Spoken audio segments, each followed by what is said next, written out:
various states. Today, we are also going to look at sundry issues. From my far left today, I have St. Barrister Moses Ogbonna. St. Barrister Moses Ogbonna. St. Moses Ogbonna. Okay. St. Moses Ogbonna. You know, because if you attach anything to that saint, it's like she will miss the heavenly rest. So that is why she's so curious about it. All right, St. Moses Ogbonna is a philosopher and a practicing lawyer here in Aba. He's also a human rights activist and a public affairs analyst. St. Moses, you're welcome to the program. Thank you. Good morning, viewers.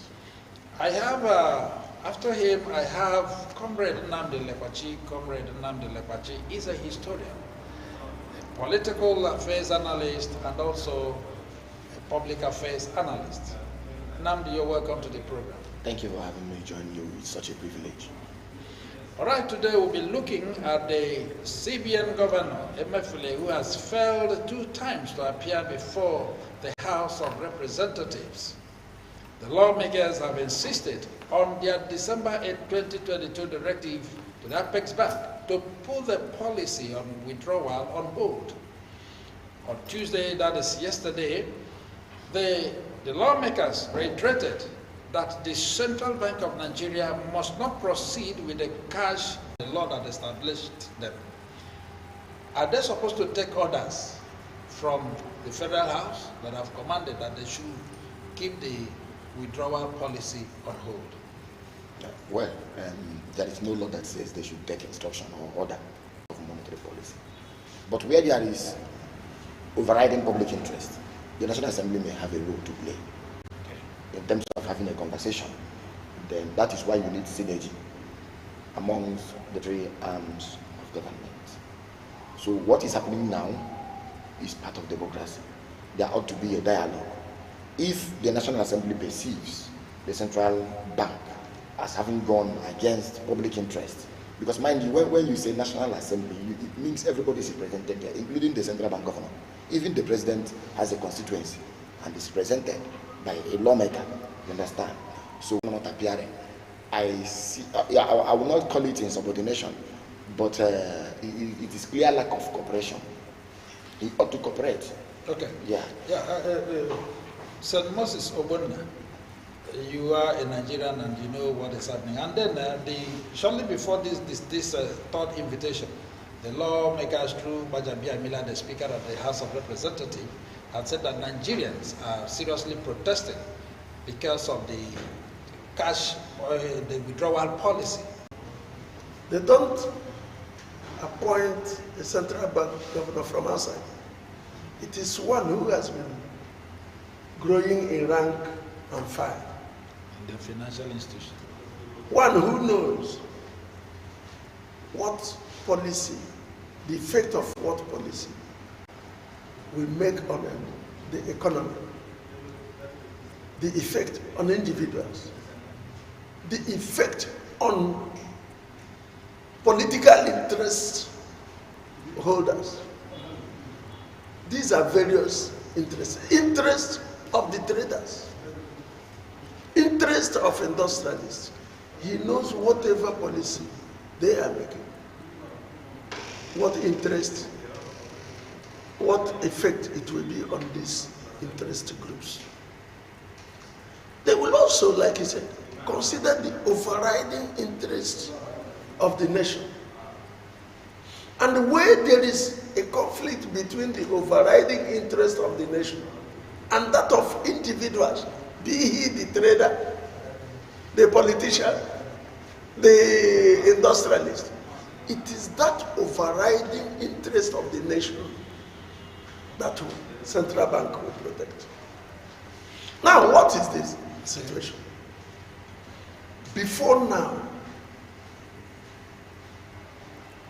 Nigerians witnessed there was a cashless policy, a policy that is designed that cash will not be flowing from one hand to the other.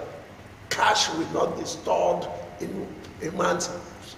You do not operate with cash, except where the person you want to deal with has no bank account.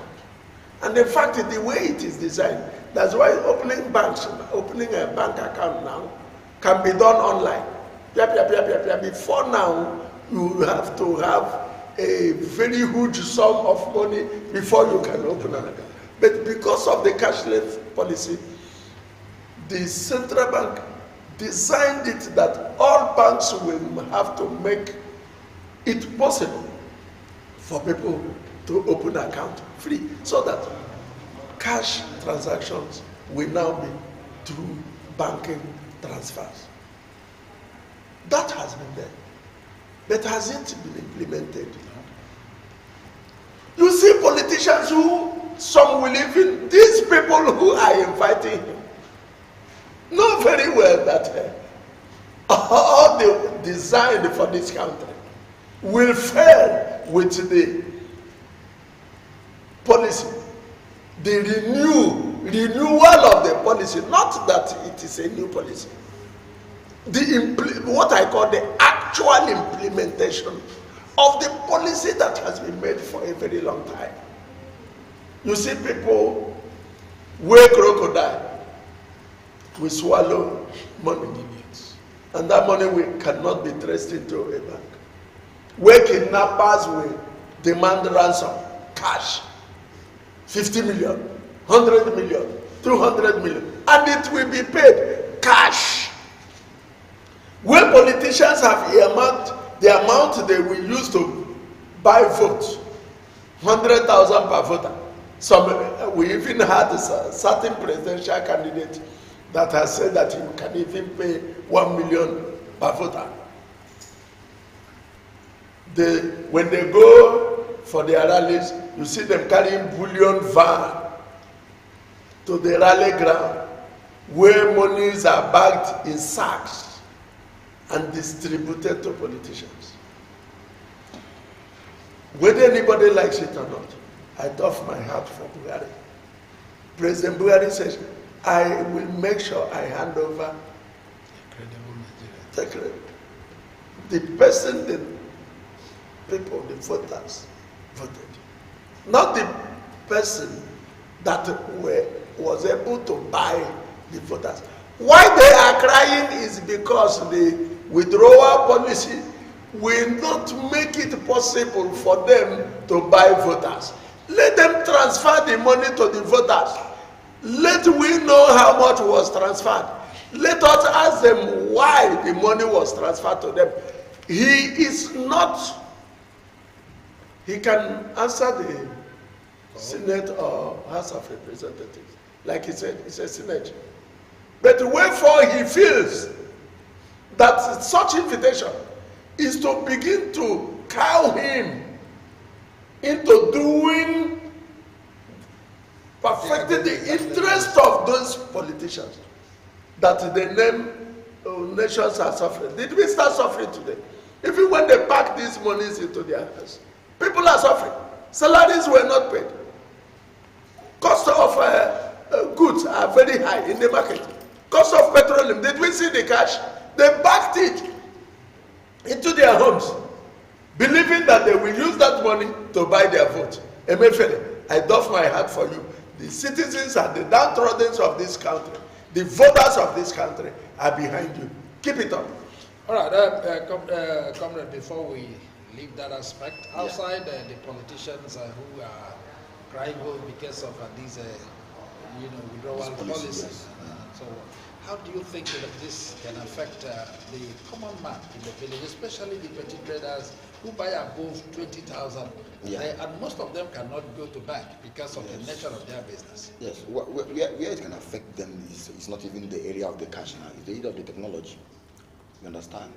The area of the technology and how to migrate this population from crude system to the technology that we are talking about. Because some of these things mean we are now to emphasize more on transfer, interbank transfer, than cash, than payment. You understand? You don't have to pay out of pocket. You don't have to pay with cash now. You have to begin to transfer. That is where the problem is. How can the I will also want you to join it with what Emefiele said in one of his statements when he said that they understand there are unbanked communities. Yes, unbanked population. Yes. Unbanked population that they are also created. And what 4 million organization of corporate entities is 10 million. But it's now saying when you are making there are concessions in terms of buying stock, in terms of security, in terms of debenture, in terms of bond, in terms of even landed properties, you understand? All these transactions can still happen. Even buying vehicles, buying jets, as our politicians are want to. All these things can happen. But now they will now attract a processing fee of 5% and 10%. But the most important thing now is to look at this policy and say, what will this policy prevent? You understand? Remember, before now, in 2019, we had a politician through his gate open, and 2 billion vans drove in. And when the politician was asked, he said the money belongs to him, and he decides how to use it. Till today, nothing has been said about that. So these are the kind of things we are looking at now to strengthen the extant laws like the Money Laundering Act. Even the Foreign Exchange Act too. You know, we have Foreign Exchange Act and other laws. But I think it is something that should actually be arrived at through dialogue. And I expect more dialogue and conversation to happen between the National Assembly and the CBI. Remember also that the National Assembly is vested with powers to arrest anybody who fails to actually follow it. It's very important. Remember. Okay. St. Moses, before we leave this topic, it's not just about a cashless policy. It's also since I was born, this is the only positive policy I have seen any government have made at the appropriate time. We're not saying that it has to remain at 20,000. Okay. If you give these people 5 million a day, they will withdraw the whole money they have returned and pack it in their homes. To use it, I have a national federal house representative who declared his birthday in my place. Yeah. He celebrated his birthday. Bought a lot of things. Clippers, vehicles, KK, and all that. Lined it up on the field. Invited the whole of the constituents. They came.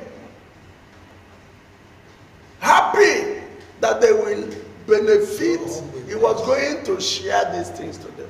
Not knowing that he bought all these things to keep it back. So that during the time of this campaign, he will begin to share. I think yes, I think this is also a welcome development in some areas, like I have said. But what I'm expecting is dialogue. But then what are you dialoguing? You are dialoguing with people who have interest. Before I conclude, you know, during one of the rallies that just happened, I think last 2 weeks, a serving minister in the cabinet of President Muhammadu Buhari said, "Is it money?" He spoke it in Hausa language. He said, "Is it money? We have money to give you." He did at the floor of the campaign. And then again, remember that if this policy, you see, one of the qualities of money is storage value, then scarcity. Money should not. I'm not saying that money should be scarce. If money must have value, there is tendency for money to be a little bit scarce. The way our 1,000 naira is thrown around, you see kids of 5 years, 10 years having it. You ask yourself the same question. If you go to United States of America, you don't easily see $200. Sometimes you don't even see it. Even $100, the higher denomination of their banknotes. Now, some time ago, the vice president went inside the market, the vice president of this country, and was sharing money. How much did he go to? Marketplace. Say market money, trader money, farmer money, dispensing cash, like ATM. And it's not supposed to be.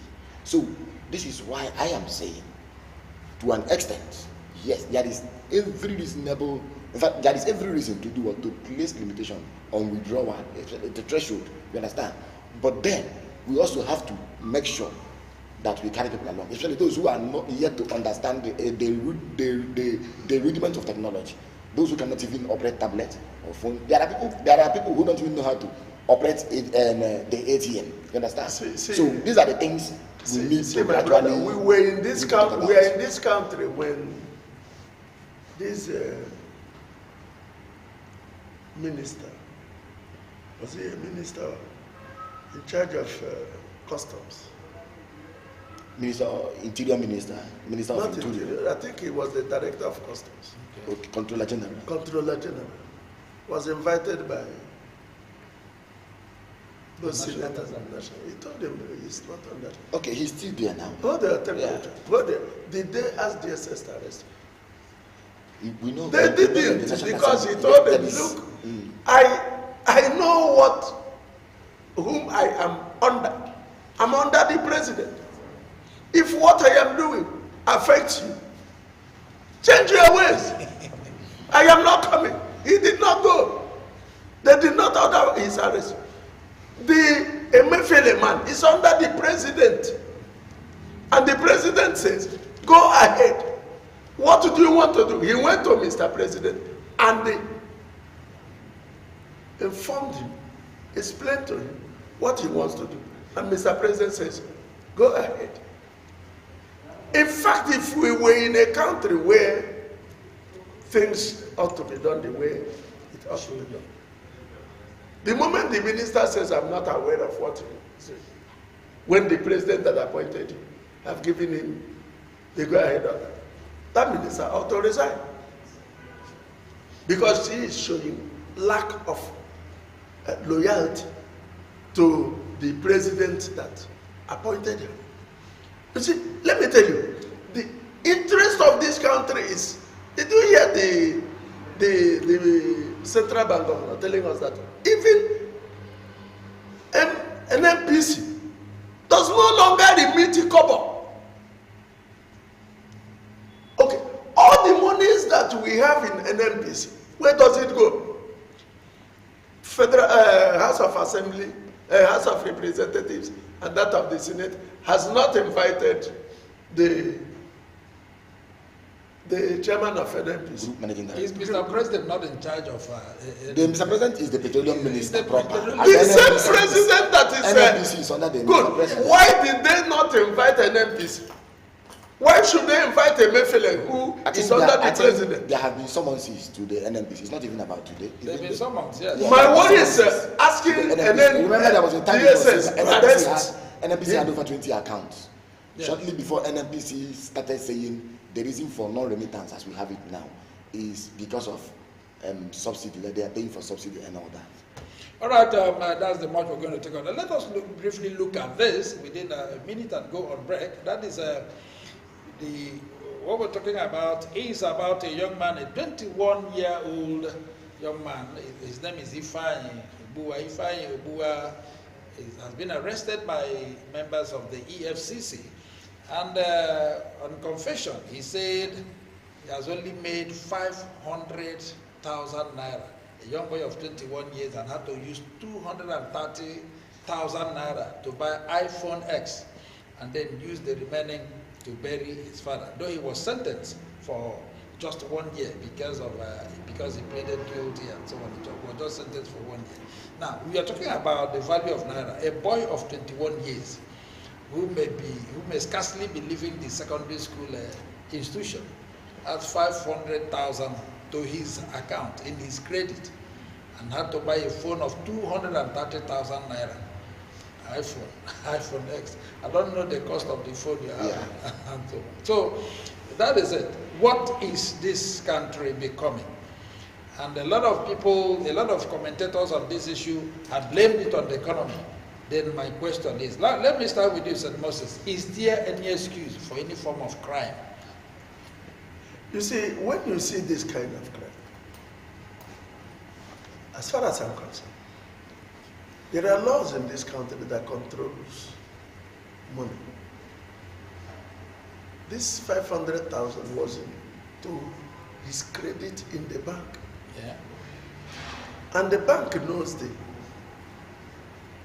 identity of the owner of that account. That the owner of the account is a 21-year-old boy. that at the time of opening this account, he must have stated his occupation. Whether trader, farmer. A secondary school leaver. Whom do you blame first? Is the receiving bank. When I was in the bank, UBA, I remember one incident. Because at that time, if you're a counter clerk, you must have your customers. The custom men were very attractive customers there. If you have 2 custom men as your customers, my brother, you'll be going home to celebrate your Christmas at the end of every period. What they declare is that they are farmers, they are traders. None of them declare that they are custom officers. It is only we then that knew that they were custom officers, that they were soldiers, that they were civil servants, policemen. Because of the huge sum they bring into the bank, you cover them and they give you tips. I remember what happened one day when I wasn't in office. He was invited by the manager and he confessed he was a custom officer. He was apprehended to declare how the source of the money in his account. Do we have such banks now? We don't. Even as the Emefiele has said, return all the money. You see people carrying the money into their banks, and the banks will receive them. Even the ones that are destroyed, that have expired.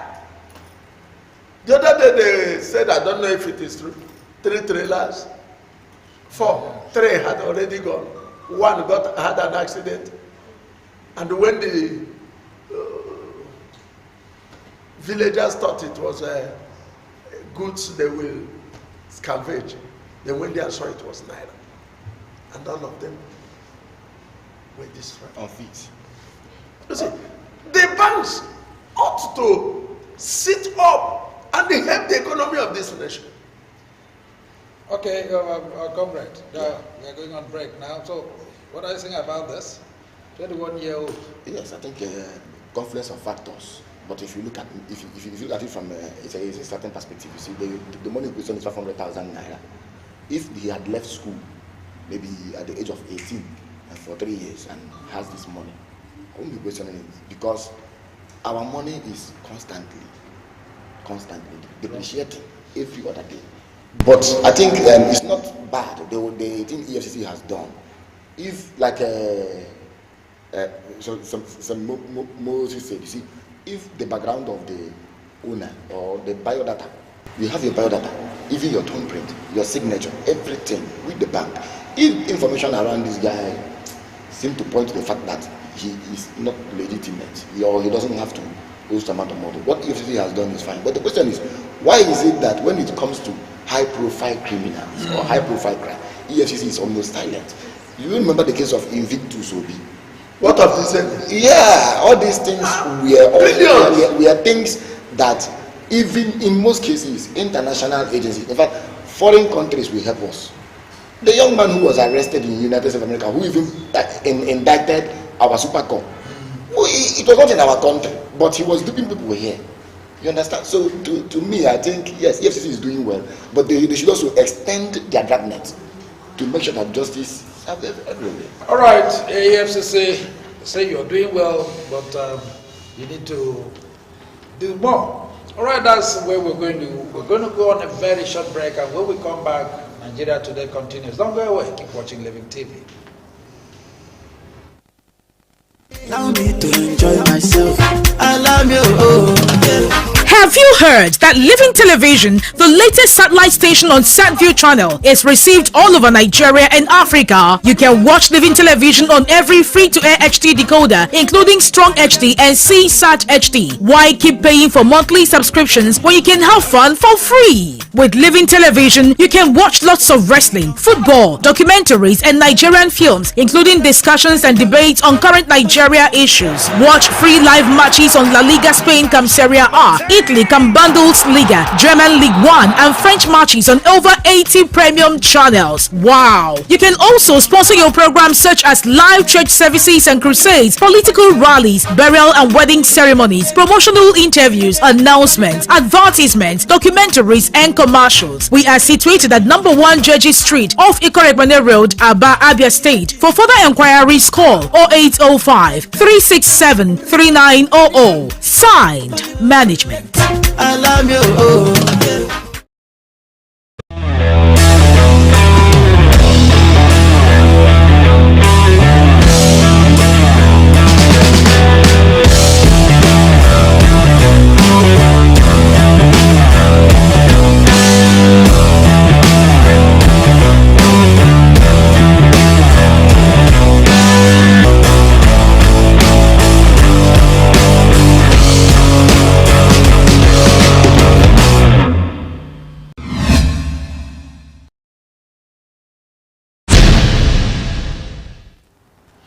I'm glad you're still there watching Living TV, still your favorite program, Nigeria Today.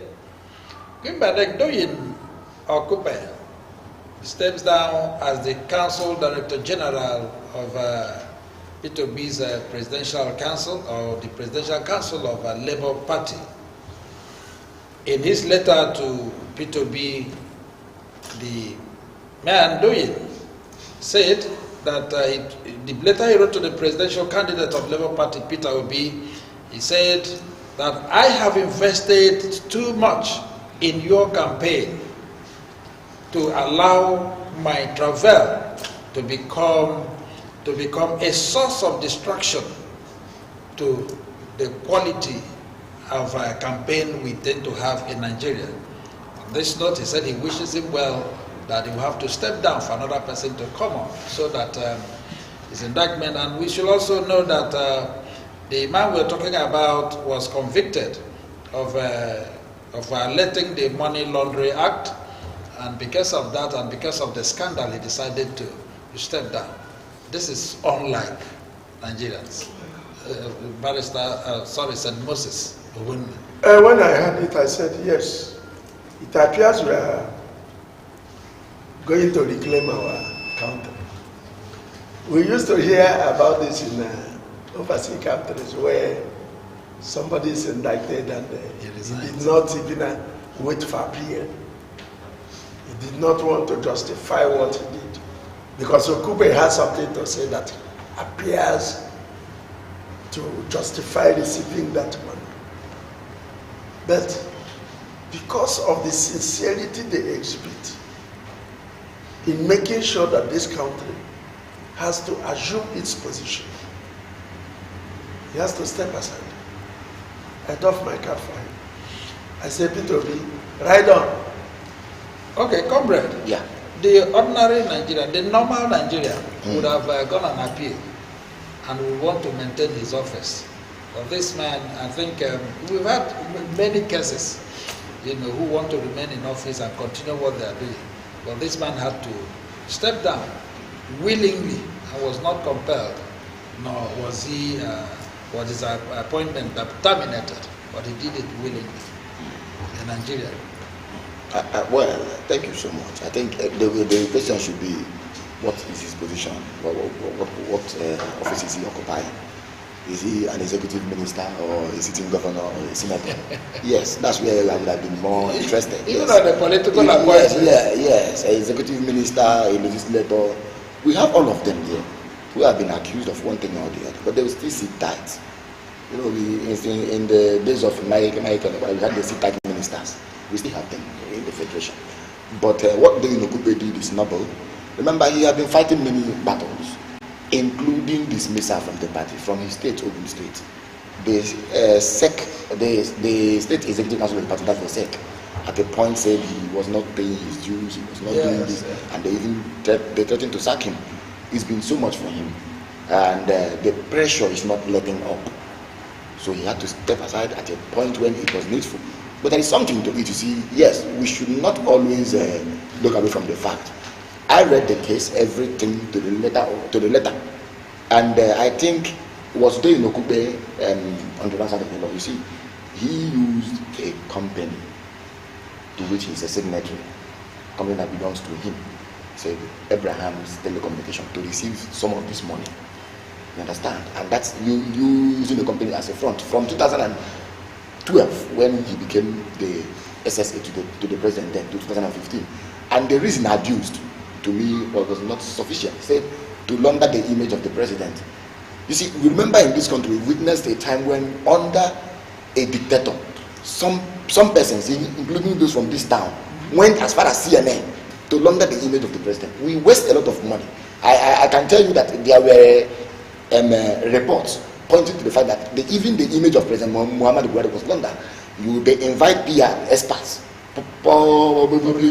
experts to begin to project their image, to even paint them, to canonize them as what they are not. Now see, now that is aside. Now Dei Nokube has done the noble. He has stepped aside. Kudos. Fine, he has paid the money. You understand?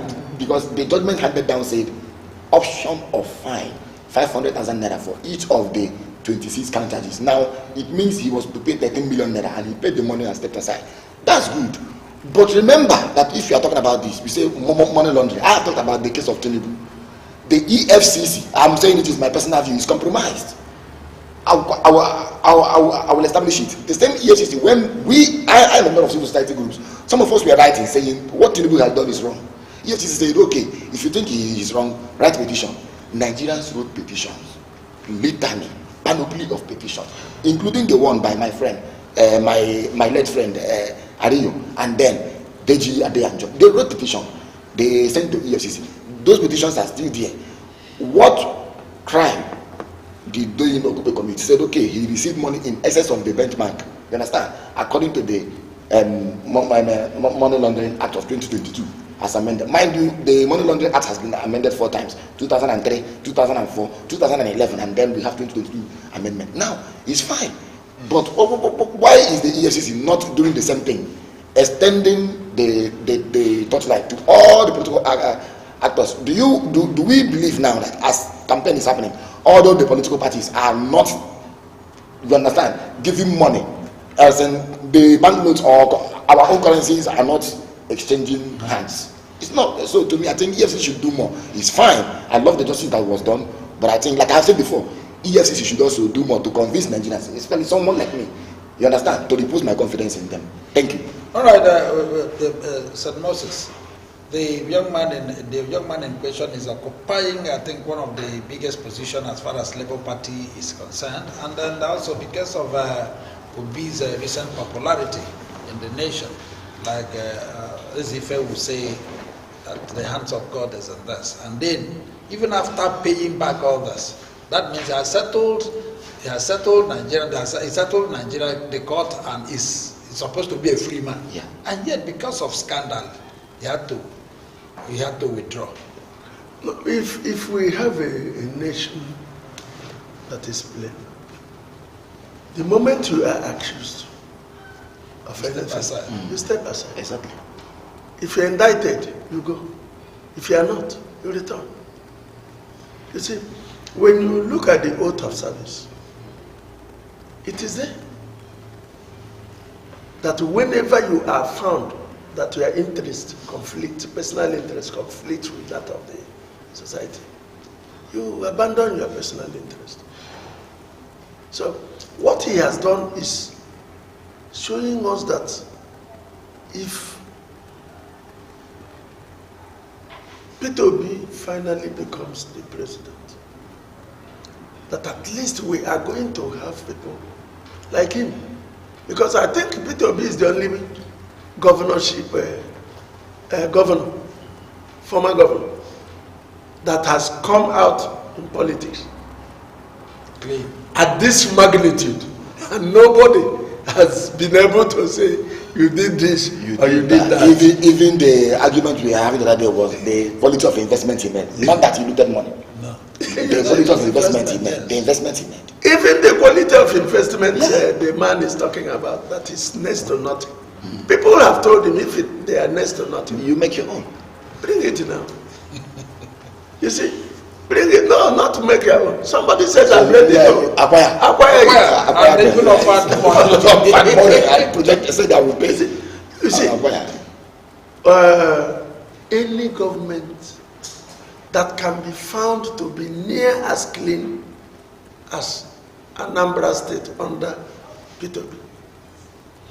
You remember the joke cracked by one Awosama.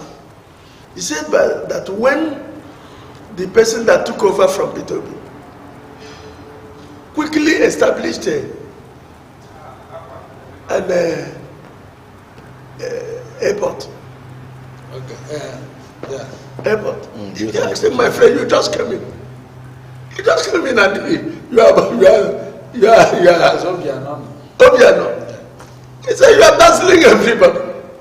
Those of us who came in and even trying to look at how much we have. How come? You have floated an airport. He said, my brother, not the money Obi left for me. Yes, it was very clear. You see, when we hear this kind of confessions, we say, yes, we have.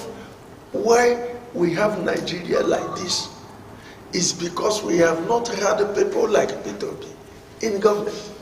And we are determined to say, I am PDP. I am PDP. But we are not going to use party this time. We are going to use individuals. Because it is we that suffers it. It is our people, our children that suffers it.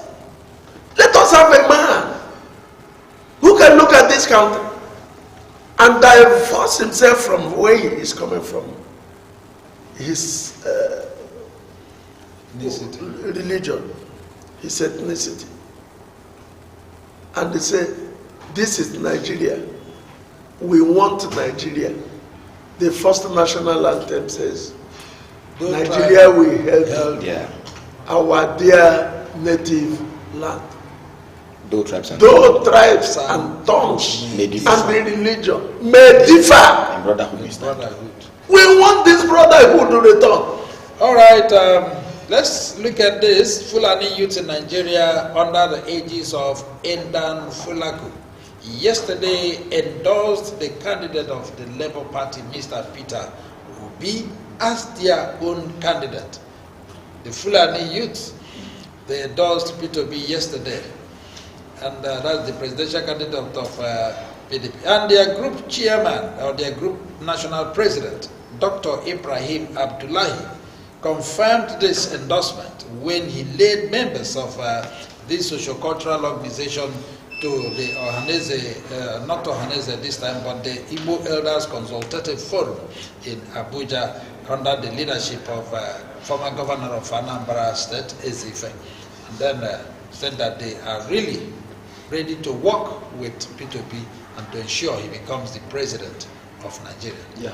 We are talking about Fulani. Yes. Not in the southeast. You see, what some people who say P2P has no structure has forgotten is that we are no longer talking about structure. I told you that two things that President Buhari did that I doff my hat for him is one, allowing Mefele to go ahead with his monetary policy, and then allow INEC to go ahead with their beavers, the use of beavers. Yes, signing the Electoral Act. To show you how these our senators and the reps members see us and the country. They also attacked the INEC, asking him, intimidating him to drop the beavers. Because they can no longer carry ballot box. They can no longer spread money. These are the people we voted into House of Reps and the Senate, who cannot even visit the party secretariat.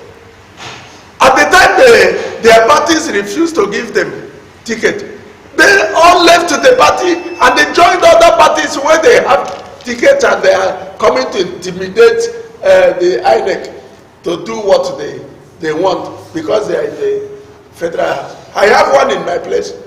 The only thing he does is to fence a primary school. Every primary school he will go and fence it, beautify the outside, without going inside to see whether there are benches, whether there are chalks, whether there are learning facilities in the school. Voice of Jacob, hand of Esau, painted the sepulchre. These are people who make all the monies they have nothing to show in their constituencies. Only because the elections are coming back and because the beavers are now being used, they want to set up skeletons so that people who have not seen a beautiful school field before, they say, oh no, this guy is trying.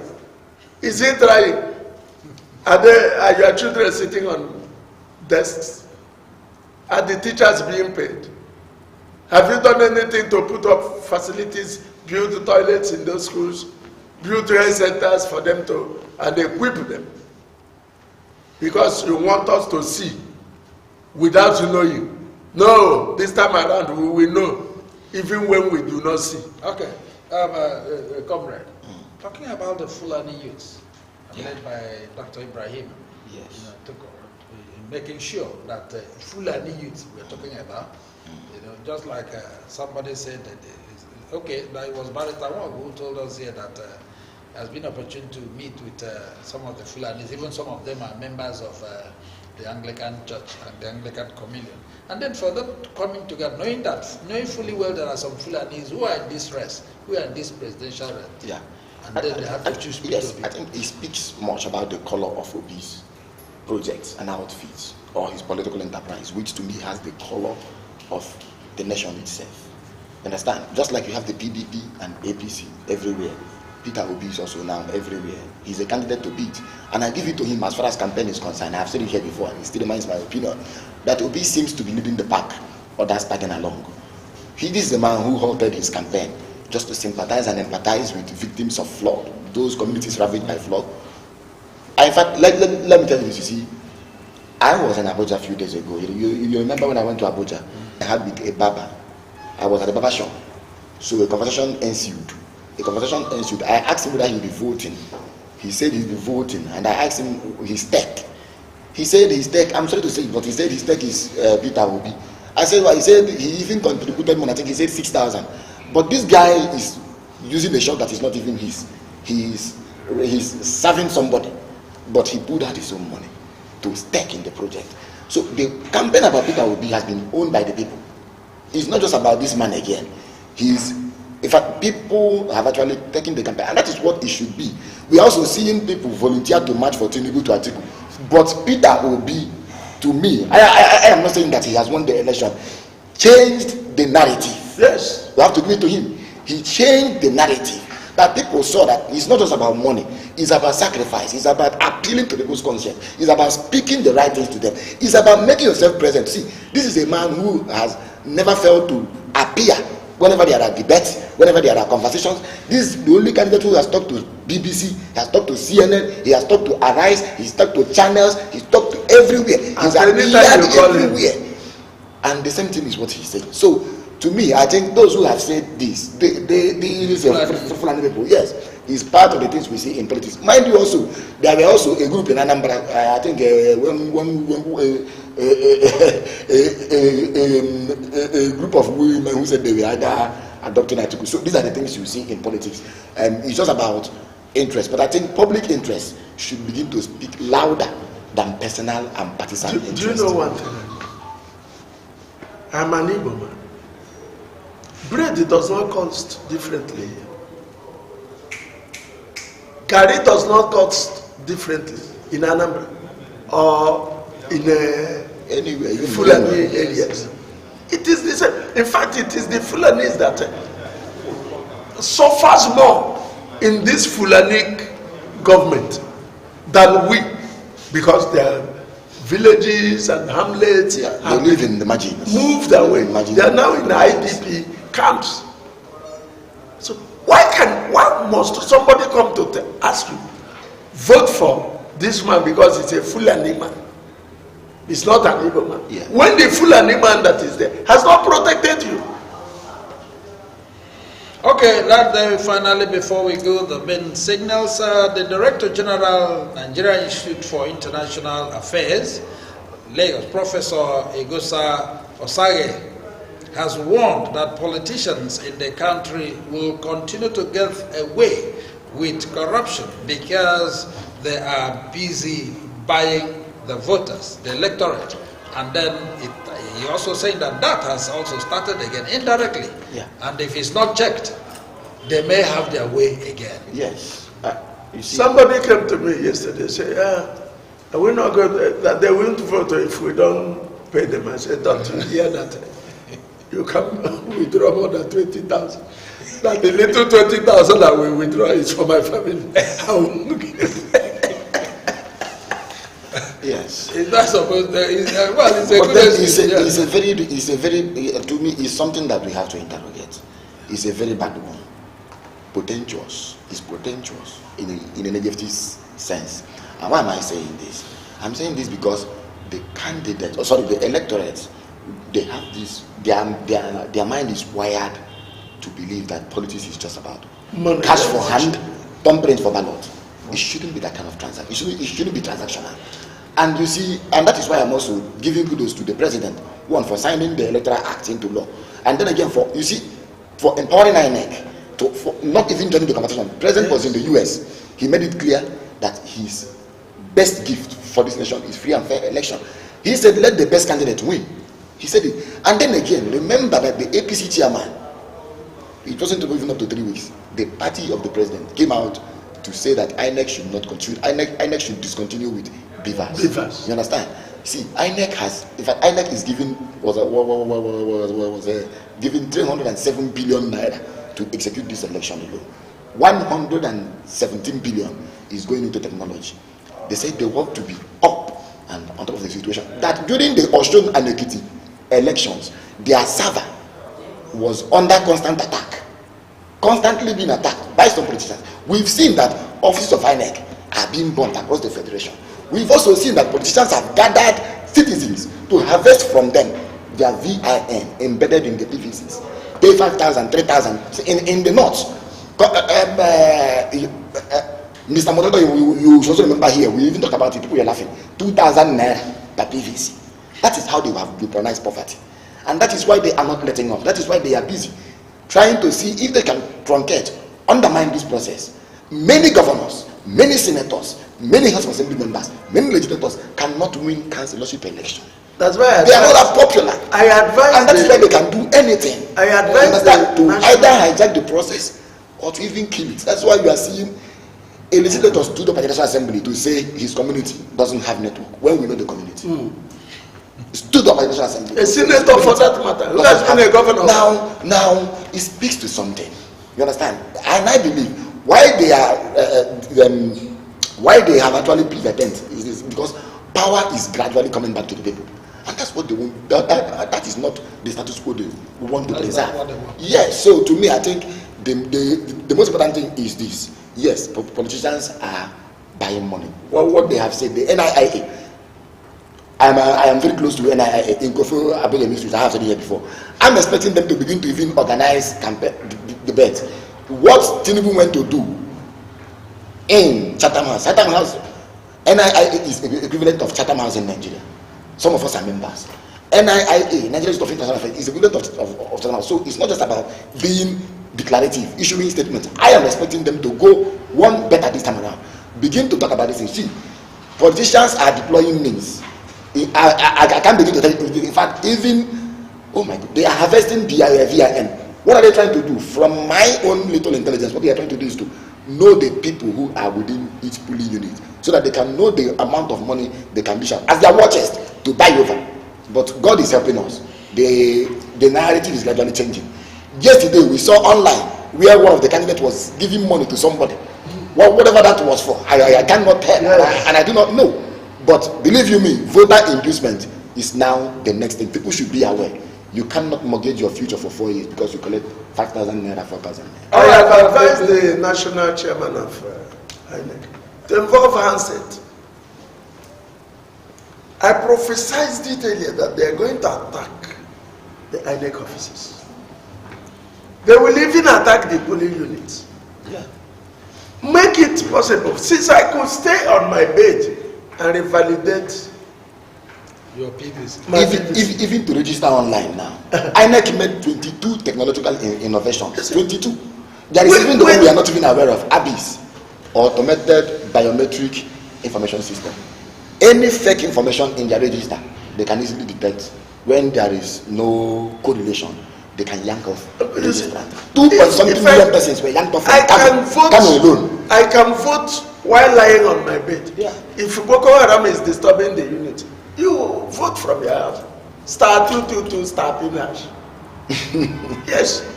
If the INEC portal will open, you say if presidential election, press 1. You press 1.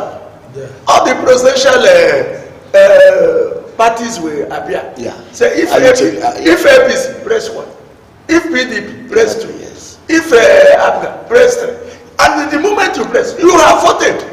If you recall it and press again, it says, this bill has voted before. Very simple. Okay, before we go, I want to ask, you talked about Buhari's promise handing over Nigeria, and you also talked about his promise to conduct the best election. The best election. The best How are we sure of this statement when he was the same president who told us when the Ohaneze went to him on behalf of Nnamdi, he said it is a legal thing and whatever the court decides, that's what will go. And now the court has decided that Nnamdi should be, and the thing was acquitted. Now I have to say this is my personal opinion. The other day, do you know the day Bola Tinubu, the nominal national leader of the APC, was launching his campaign in the Northwest, that's the region of the president. In fact, right there at the president's state, the president was not on ground. The president was not on ground that day. It's not that he has abandoned his party. He still has one vote. But this man has said it. He said it before the government of US. He said he's granted many interviews. He even said it in the United Kingdom, remember? Where he went there for medical appointment. He made it clear. Now, there is something, and I want to say this, you see. We all know the emergence, how Bola Ahmed Tinubu emerged. There were feelers, unconfirmed reports, rumors, even from the grapevine,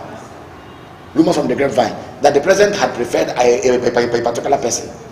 But since all that did not happen, the best was for this man to say, okay, let us do it in a transparent way. And let me tell you this, 2023 will mark it 100th year. Elections began in Nigeria. The first was in 1923, following Clifford's Constitution of 1922 that introduced an elective principle. But unfortunately, that election was elitist. Only propertied elements, those who own land, could vote. Those who earned up to £100 the year preceding the election, and then males alone. But today we've actually evolved. We have actually grown where everybody can now. We now have universal adult suffrage, where everybody up to the age of 18 can vote. The most important thing now, the best thing the president can give this country, is election better than 1993 June 12, which happened 30 years ago. That's the best thing he can give this nation, and he's under pressure to do it. All right, wonderful viewers. We are coming to the end of today's program, Nigeria Today. I also want to remind you that tomorrow is going to be a wonderful day. We're going to discuss through issues of the moment, a very important topic that will interest you.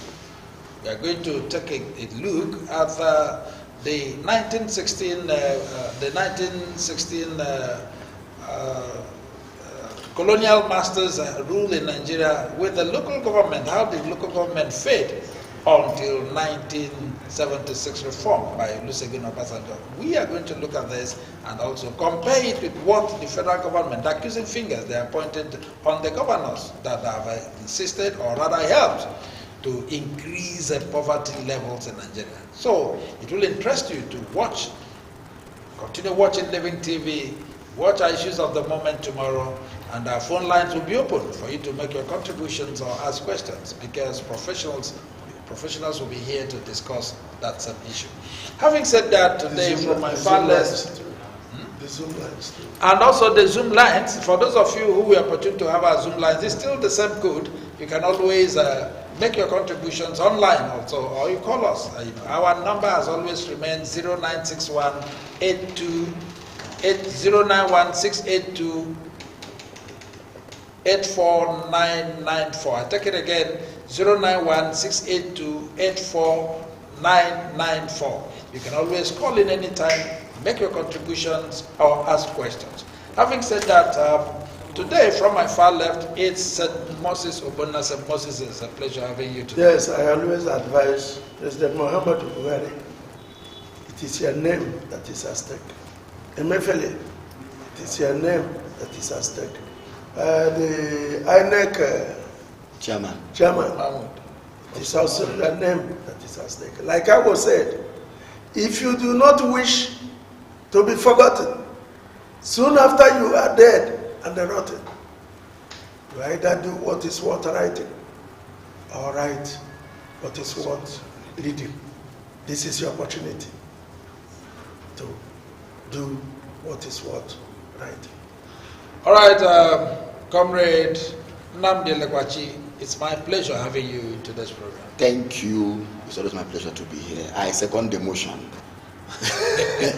In respect of what the Assembly has said. Thank you so much. All right, I also want to let me borrow a leaf from your advice to the CBN Governor Godwin Emefiele to endeavor to appear before the National Assembly. Tell them, give them reasons, wonderful reasons why this withdrawal policy must start. On that note, I am signing off. I remain your anchor man, Chinedu Madiele. Please keep watching Living TV. And don't get away, keep watching the rest of our programs. And remember, tomorrow is very important. By 11 o'clock, we'll be back here on Issues of the Moment. Bye for now.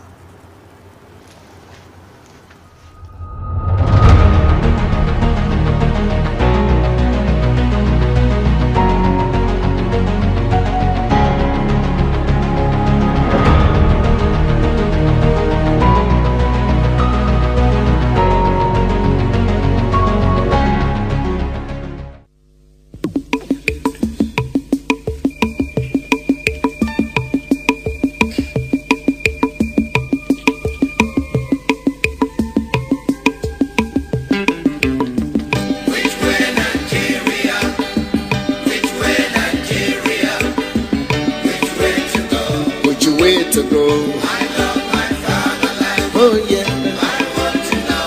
Yes, I want to know.